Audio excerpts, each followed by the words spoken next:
তো আজকে আমরা দেখে নিব যে পৌরনীতি ও নাগরিকতা। তো এই প্রশ্নটা কিন্তু তোমরা দেখতে পাচ্ছ যে আমি পেয়ে গেছি, তো এটার প্রশ্নটা দেখানো হবে। তো প্রশ্নটা দেখার আগে যদি তোমরা চ্যানেল নতুন হয়ে থাকো তাহলে চ্যানেলটাকে সাবস্ক্রাইব এবং ফলো করতে হবে। চ্যানেলটাকে কিন্তু অবশ্যই সাবস্ক্রাইব এবং ফলো করবে। তোমাদের একটা করে সাবস্ক্রাইব এবং ফলো আমার নতুন নতুন ভিডিও করার আগ্রহ যোগায়, তাই সকলকে অবশ্যই একটা করে চ্যানেলটাকে সাবস্ক্রাইব করতে হবে এবং ভিডিওতে অবশ্যই লাইক করবে, কারণ তোমাদের একটা করে লাইকও আমার ভিডিও করার অনুপ্রেরণা যোগায়। তো সকলেই কিন্তু লাইক করো নাই, মাত্র 10 জন লাইক করছো। তো 1000-এর মধ্যে তোমরা 10 জন লাইক করছো মাত্র। তো সকলেই অবশ্যই লাইক করে দাও। তো তোমাদের একটা করে লাইকও আমার ভিডিও করার অনুপ্রেরণা যোগায়। তো আমরা এখন প্রশ্ন দেখে নেব।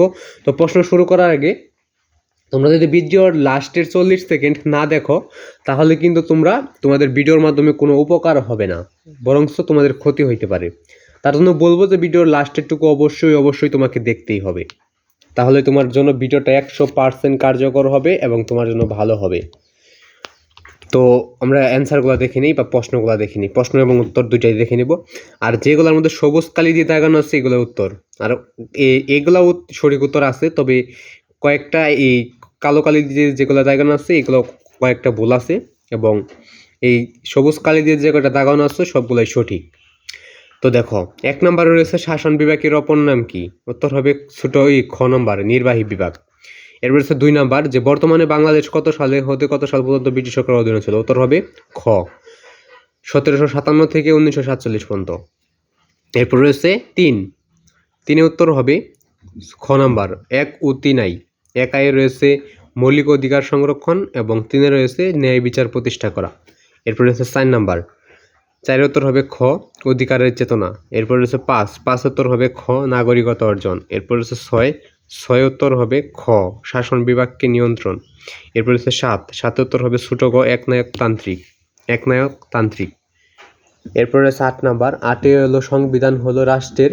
উত্তর হবে খ দর্পণ। এরপর রয়েছে 9 উত্তর হবে ক 1 ও 3 আই। 1 আইয়ের সুস্পষ্টতা ও 3 আই রয়েছে স্থিতিশীলতা। এরপর রয়েছে 10 উত্তর হবে ছোট গ রাষ্ট্রপতি শাসিত সরকার ব্যবস্থা প্রবর্তন। এরপর রয়েছে 11 উত্তর হবে ক 1 ও 2 আই। 1 আই রয়েছে সংসদীয় এবং 2 আই রয়েছে এক কেন্দ্রিক। এরপর রয়েছে 12 উত্তর হবে খ যুক্তরাষ্ট্রীয়। এরপর 13 উত্তর হবে খ রাজতন্ত্র। এরপর রয়েছে 14 উত্তর হবে খ প্রধানমন্ত্রী।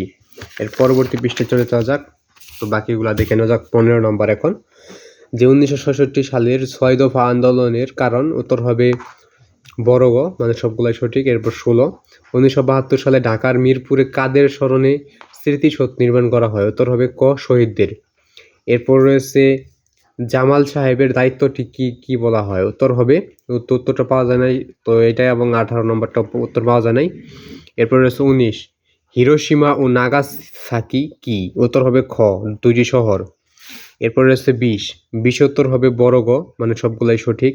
বিশ্ব শান্তি প্রতিষ্ঠা ও আন্তর্জাতিক বিবাদ মীমাংসা। এবং 3 রয়েছে সব রাষ্ট্রের মধ্যে সম্প্রীতি সৃষ্টি। এরপর রয়েছে 21 যুক্ত ফ্রন্টের মন্ত্রিসভা স্থায়ী ছিল। উত্তর হবে ছোট গ 56 দিন। এরপর রয়েছে 22 লাহোর প্রস্তাব উপস্থাপন করেন কি? উত্তর হবে ক এ কে ফজলুল হক।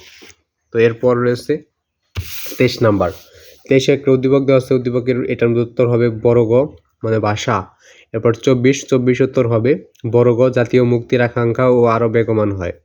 এরপর রয়েছে 25 উত্তর হবে বড় গ বিনোদনমূলক। এবং 26 উত্তর হবে ক একক।